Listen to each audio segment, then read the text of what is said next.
Welcome to a community update from the Department of Senior Affairs. I'm your host, Ed Nunez, and today's topic of the show is your senior flying red flags, how to recognize them, and more importantly, what to do. And our guest, as she's been our guest at least 5 or 6 times, Cindy Brown from Home Instead Senior Care. Cindy, thanks so much for joining us. It's my pleasure. I think one of the things that when we talked about this, and you know, I work for the Department of Senior Affairs in a multi-generational center. I have worked at North Valley Senior Center. Mm-hmm. And when you said that, and plus I told you my mother just passed away at 91 in May. She had a heck of a run, man. You know, I think about that, and I think, you know, I was lucky to have her for the 54 years that I did, you know, and she just had a great run. But I think the things that you're asking here and are important for everybody, because sometimes seniors, you know, we again, our department is amazing. It affects people's lives, transportation, nutrition, presentations, classes. There's so many things that I think our department, I'm a big, hopefully, ambassador for our department as far as what we do every day. Every day. So I see seniors on 5 days a week. 5 days. And one of the ladies I'm thinking about is LaWanda Strong over there at Manzano Mesa. You know, she's been there since the center's inception of September 2002. She'll be 87 today. Wow. 87. So her role over there is to volunteer, and she does things with the kids and tile, pottery. You know, and yesterday she called me on Monday. And I think for the 3rd time she's got pneumonia. And, you know, we get a little bit nervous about that. Mm-hmm. And the thing about her is she still wants to, even when we had that snow and ice a couple weeks ago, she's still planning to come. It's like, no, please, you know, please stay home. You know, we appreciate it. But I think we see things and they seem healthy. And so you never know, though. I think any kind of, you know, some kind of health issues could you never know when that might happen. So I think this is what this show is about. I'm sure you've dealt with a lot of seniors that seemed fine one day, and then the next day you're like, and so I'm more in tune with that than ever. I think, you know, having gone through that with my mom, and my mom again, she until 90, she was still reading. I mean, big book. My mother's an avid reader, so she was still reading even big, huge books, which they say, right, keep the mind going. If you're going to flex the muscles, flex your mind, things like that. And I think it wasn't until she had a gallbladder incident last April, you know, and then you know, we had, you know, and that was kind of the beginning of the end. But so again, just a beautiful, great life. We couldn't be, you know, more blessed than that. But I think that's what this show is about. You know, some of the questions we're going to ask here, and I'm going to lead off with that. You know, why are so many seniors so hesitant to let others know that they need help? Well, and when you think about it, the family is often the last ones to be aware that there is something wrong. And part of that is because we're used to seeing the person that we love in a certain role. And typically, if it's a parent or a grandparent, in my case, these are folks that have always been in charge and control. You never questioned because they were your elder. And so when you ask a question and they said, oh, I forgot, or I don't do that anymore, then you just accept it because you've always accepted what your loved one has told you. You don't argue. And I'm a social worker. I've been doing this for 25 years. And I was the last one to admit that my grandmother had dementia. And part of it was because I didn't want to see it. And other people around were talking to me and they were saying, you know, we're seeing this. And it took me a while because the one thing I didn't want to happen was I didn't want for her to not be who she was and to not be who she wanted to be. So part of the reason why that we don't see the red flags is because seniors don't exactly tend to step out and say, good morning, I'm having challenges, I need help. It just doesn't happen. And part of it's because of their dignity, part of it's because of their independence, part of it's because aging kind of sneaks up on you. And I have many seniors who will say, I didn't know I was in this kind of trouble until I was in this kind of trouble. And things change so slowly that, you know, things sneak up on people. Another reason why a lot of folks don't admit that they're having certain challenges is because they are very fearful that they will be forced to change their circumstances, whether it means they have to go to an assisted living, they have to stop driving, they have to get rid of the dog, they have to leave their house and go to an apartment or to a child's home. And so if anybody finds out that I'm having this difficulty, then my life could change. And so they'll do everything they can to hide it, and they'll do everything they can to make excuses. One of the challenges is being able to kind of determine what's a situation and what's an excuse. Because an explanation or an excuse, there we go, we'll do that one. Because an explanation is the reason why something happened. An excuse is explaining it away. And so when I went home to see my grandmother one day, and she had some really nasty bruises on her forearm. And I said, how did that happen? And she gave me the whole spiel about how, I'm 87 now, and I'm an old lady, and I get these things on my skin. And I'm like, finally I just said, how'd you fall? And she kind of looked at me, she goes, how do you know I fell? I was like, grandmother, you didn't raise a total fool. But they don't want to know, they don't want to let us know because they are incredibly fearful that we're going to change their lives.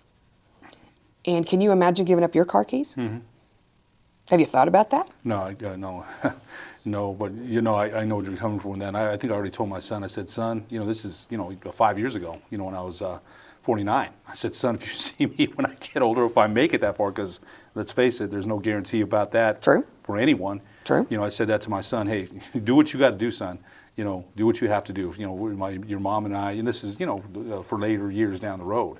Yeah, if you see that, you make sure you take them away, and hopefully I'll know, or my wife would know, again, if we're still here, and we hope we are, that we don't want to put anybody, but yeah, and to finish your thought on that, because that's more the independence, and that's why people are probably hesitant. Finish your thought on that, I'm sorry. Well, you just actually took me down a road that it can be a real challenge for families, and that is, yeah, Dad told me when he was in his 50s or his 60s, I'll be happy to go to an assisted living, or don't worry, I'll be happy to come live in your city.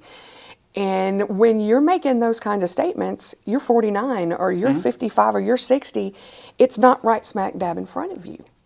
And so it's always in the future. When it is staring you in the face and you're actually thinking about handing someone your car keys or moving out of a home situation where you're happy, a lot of times they forget they said, don't worry, I'll be happy about.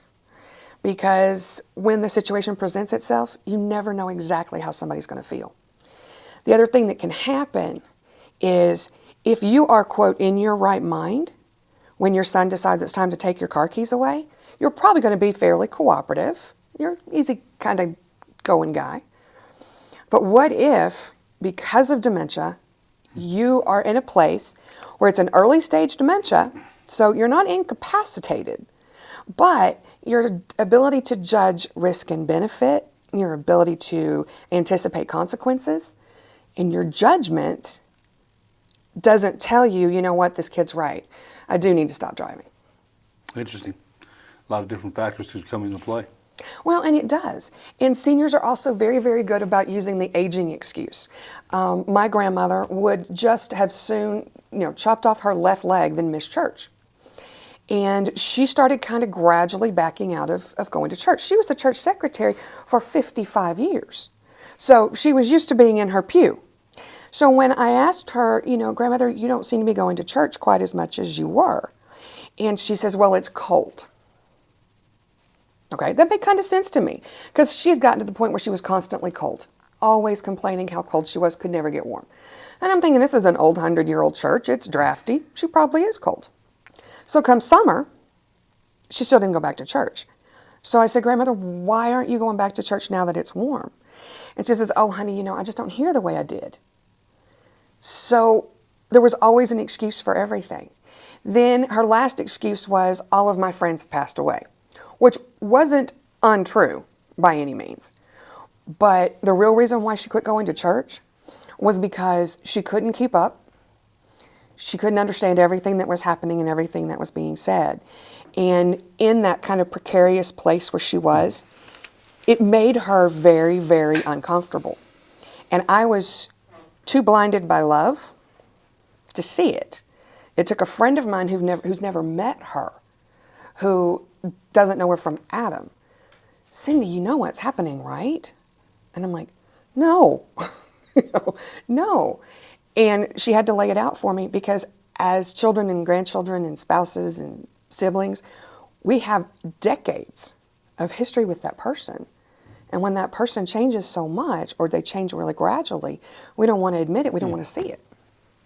Because when people get old, things change, and then it changes our lives too, right? No, that's absolutely true. I was thinking about my mother again because I think she stopped reading because I asked her, She used to love to read. I mean, she passed on a lot of books to me.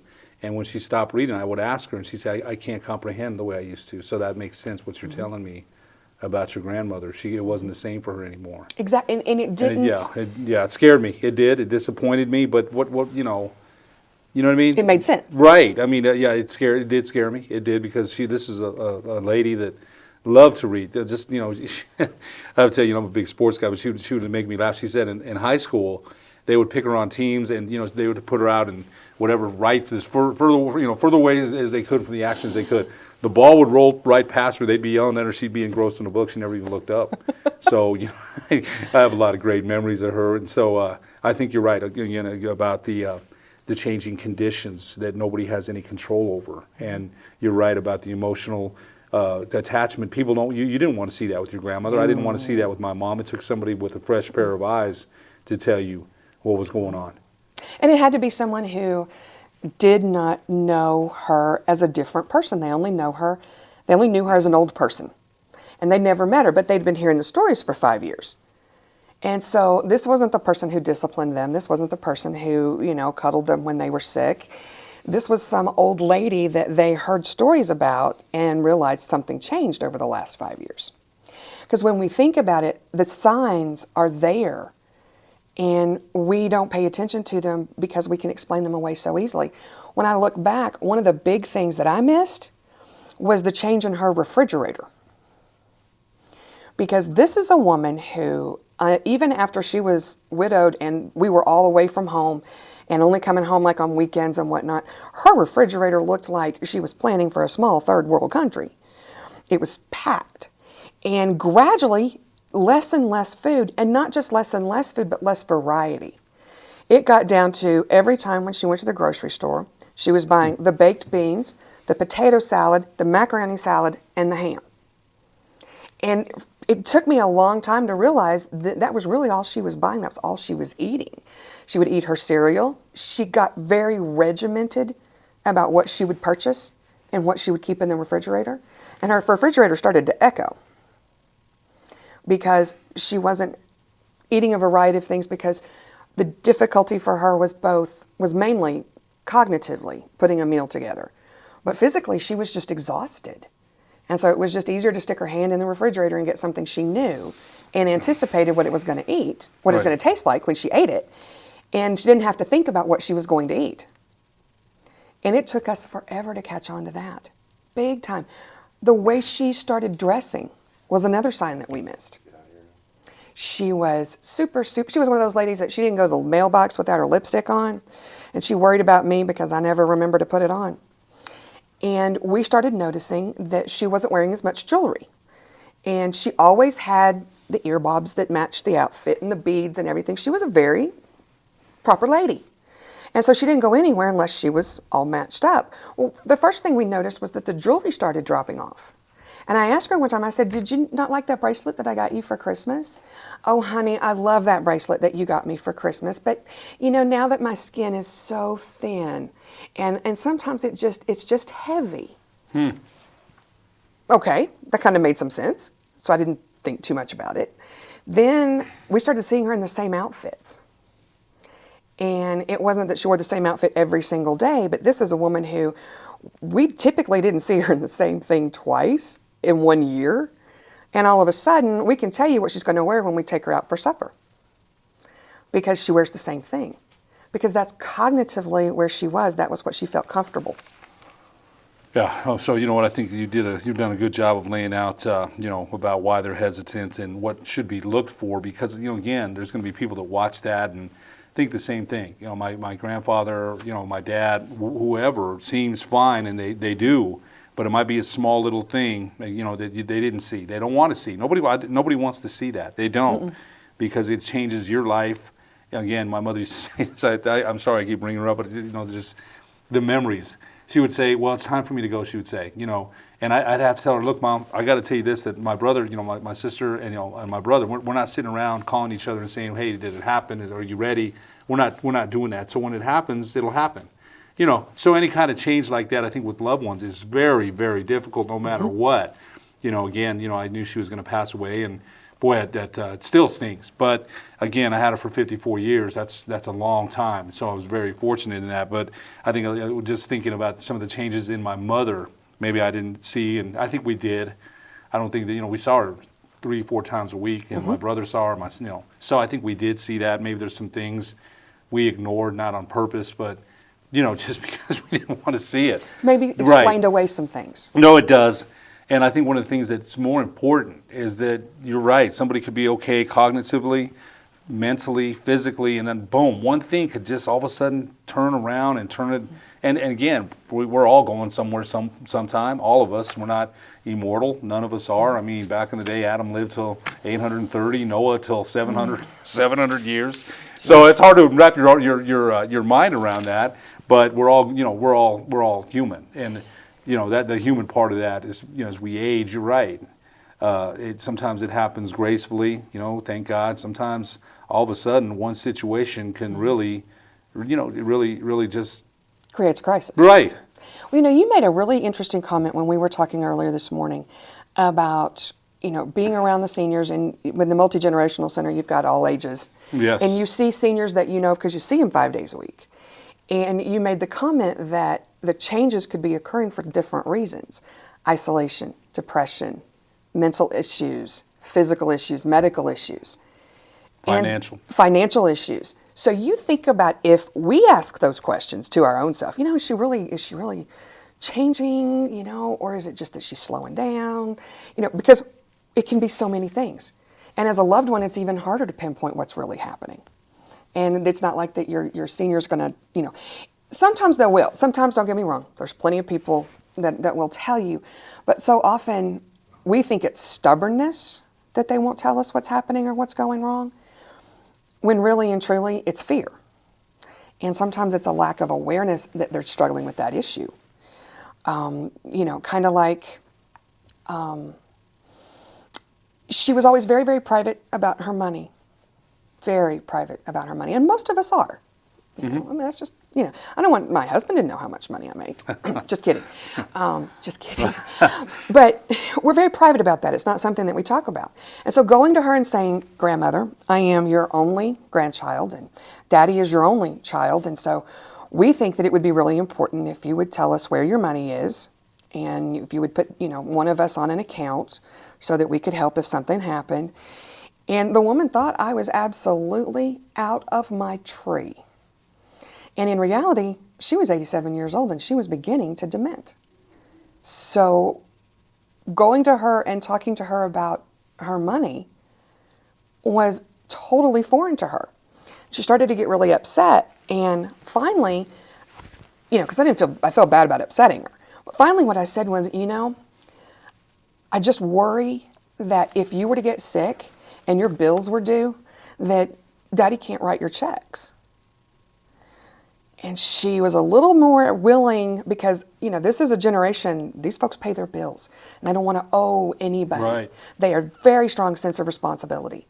And so the only reason that she put Daddy on her checking account was to make sure that she never had to owe anybody. And that was really kind of a red flag for me, in the sense that these things are changing.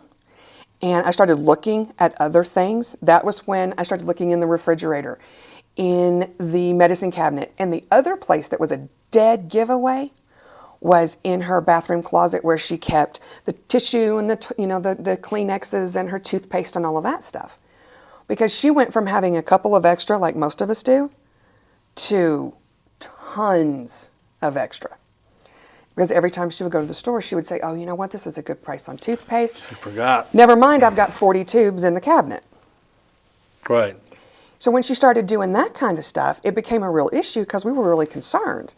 And so the only way we finally got her to help us clean out some of those things, because these were cleaning chemicals as well, and those kinds of things, is, Mom's run out of, Grandmother, could I take a couple of bottles of Windex for Mom? Because she'd do anything for her family, anything. But chastising her to stop buying them wasn't going to work, even if I did it, because she didn't realize her issue with buying things, that she forgot how much she already had.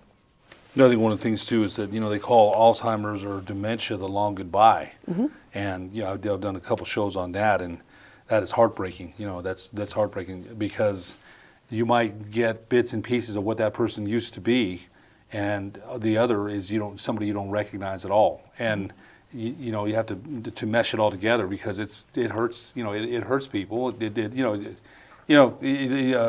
hearing about your grandmother, I'm sure things changed, a lot when you all realized that. I'm sure it did. And Yes. this wasn't the woman you remembered. 87 years old. When did she finally? 93. What a life. We should all be so lucky. Let's get. We've talked about some things here, Cindy, and I want to ask you too, and maybe you can touch on some other things here.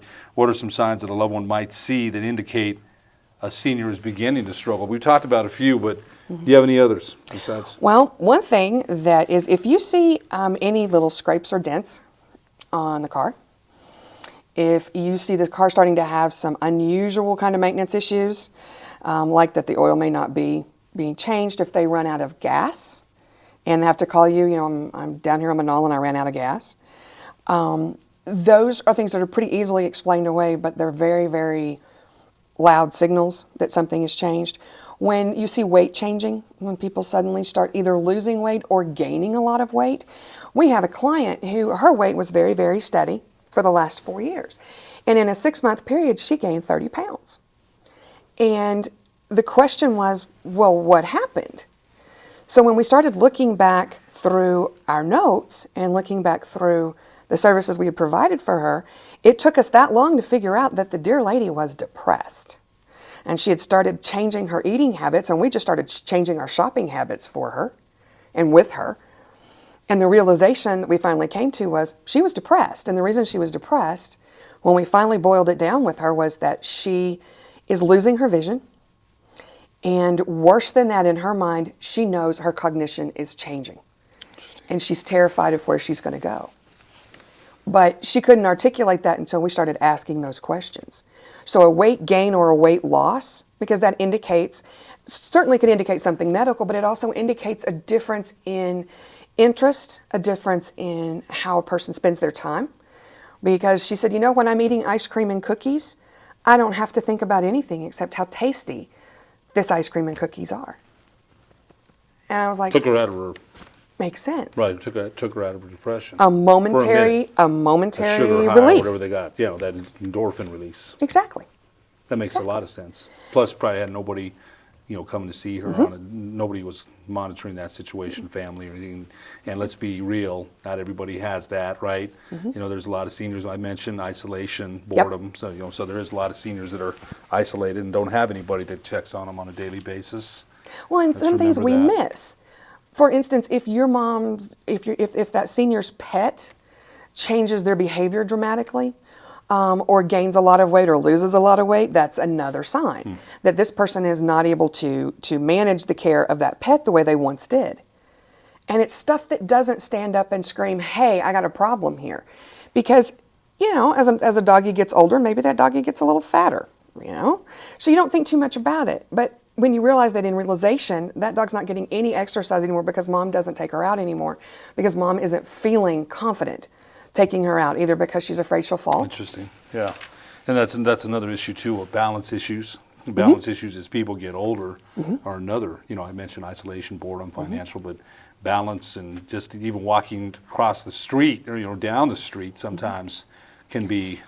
Well, you said isolation. Think about how many times we've got folks who they don't want to attend activities, they don't want to go for a walk, they don't want to leave the house because they are terrified that they'll fall, and they feel the most secure and the most confident in their own home. Well, I got to tell you something. That happened to one of the seniors at Manzano. We used to see her all the time. She was there all the time, every day, and 3 times a week. So I asked her husband about last year. I said, "Hey, what happened? Where's she been?" "Well, she just feels more comfortable at home." And I said, "Well, that's gosh, we miss her. Just tell her we miss her. Love to see her, And she's not come back, and I think that's one of the issues that you're speaking about right here. They feel in their own comfort zone. Isolated. Some people choose isolation. Let's be honest about that too. Absolutely. I think of it as, well, I don't want to. I'm a real people person. I need to be around. No, I hadn't noticed. Yeah, but that. But there's some people that choose the other, and so Yeah, and it kind of surprised me because this lady I'm talking about had been there, since the inception of the center in September of 2002. Had always been there and hasn't been back for about a year and a half. And I guess she broke a hip, and, yeah. And it's strange not to see her and with her husband because she was just, you saw one, you saw the other. But right now she just, feels more comfortable at home being, by herself. And it could be a pain issue, Ed. Right. There's a whole bunch of things here. Let's get to the next question. I mean, you have so many things. I mean, you deal with seniors on a daily basis, and you make me think about the seniors that I see every day. Aren't we blessed? Yeah, I think I definitely. You know what? I know I am. There's no. The seniors we see, a lot of people that come there and they call. They think Manzano Mesa is a home. No, we're not a home. Nothing against the homes that are out there, but we have mobile, active seniors. They have to be able to care for themselves for the most part. They come for presentations. I think, like I said, we hit a lot of things. A lot of our department is amazing. It really is one of the top in the country. I don't think there's any question. Yes, it is. So but I see them, like I said, on an everyday basis. Every day, I see them from North Valley, Los Volcanes. We have a lot of seniors. A lot of seniors won't. They cross. They go to Los Volcanes, Morelos. They come to a lot of And then some won't. No, they especially a lot of seniors don't want to be around a multi-generational center where there's kids. I get that. I understand that, and that's not for everyone. But there are a lot of interesting conversations here because you're making me think of the seniors that I see on a daily basis, the ones I've seen, the ones we've lost, and we're going to lose. Eventually we're all going to lose. One senior, and she wasn't even. She was one of our hikers, in charge of our hikers. This lady was fit. I'm not kidding, man. 7-8 miles, got after it. Way better than you? Yes, Yeah. not even close. I know about those. This lady was driven, man. I'm not kidding. And, a friend of mine, and she had a stroke 3 years ago and died. And you just can't, not a health issue, right? She certainly was healthy from that point of view. She was doing everything right. Right. So we got about 3 minutes left. So how can I start this difficult conversation with the senior that I care for? How can we start this? Okay. So I'm sorry we got off track here, but I don't think we did. Just let's wrap this up. This is my thinking, and this is what's been successful for me over the years, not just with family members of my own, but with other seniors. They don't want to be a burden. They don't want to cause somebody else to worry. Because if you said to your mom, you know what, Mom, I'm really worried about your reading, and I'm afraid your vision's really bad, et cetera, et cetera, et cetera, and you start pointing out shortcomings or problems and issues that she's having, she's going to get defensive. I do. But if somebody comes to me and says, I am really worried about what would happen if I lost you, or if I found out that you were sick, or if you fell and nobody was home. When you can turn it into, I am concerned, what can we do so I don't have to worry so much? Instead of focusing the blame, so to speak, on them and on what they're struggling with, this is what I need you to do. This is what I need you to help me do so that I feel better about the situation. And so often, that is easier for folks to swallow than it is to say, you can't do this anymore. Right. Be aware. Be aware. Mm-hmm. Maybe have someone like you did, have someone see it with a fresh pair of eyes. Be aware, ask, communicate, things like that. Any other suggestions? Because this is very, very important. A lot of people don't want to go down that road. They don't. No. They may see it right in front of their face and say, no, put it back till tomorrow. I'll see if it's better tomorrow. Mm-hmm. Any other suggestions? Because I can't stress how important, this is. It's very important. Knowing your senior. If this is a person who has always faced things head on, straightforward, and cognitively they can handle it, be honest but gentle. Always be gentle, but be honest and say, you know what, Dad, I've noticed a change in your driving. I've noticed that there's some scratches on the bumper. I'm really concerned. Can you tell me about it? Because you're treating that person not like an 87-year-old, but like any other adult that you're concerned about. Know your person's where they are cognitively and emotionally, so that you can try to go about it in the most gentle but dignified way. I think that's the real key there is. We got about 30 seconds. I'll give you a quick story. We have a hoarder there at Manzano, and I've asked her before, please, nicely, She comes up to me one day, it's about a month ago, and she says, Ed, she's crying, and some of those are manipulative tears, no question, right? And they work on you. They are. But the thing was, I said, Lori, I put my arm around her, I said, don't worry about it. Everything's fine. You let her keep her dignity, right? Don't worry about it. Today's good, you're good, everything's okay. That way, she kept her dignity. Mm-hmm. So, I think that's very important too, the dignity part. Cindy Brown, Homestead Senior Care. Mm-hmm. Thanks so much again for being our guest as your senior flying red flags, how to recognize them, what to do. I think we got a lot of great conversation out there. Some people are going to hear it and know that that's happening to them. Hopefully they'll, take the advice that you gave them. Thanks for being our guest. Anytime. You bet. For the Department of Senior Affairs, I'm Ed Nunez.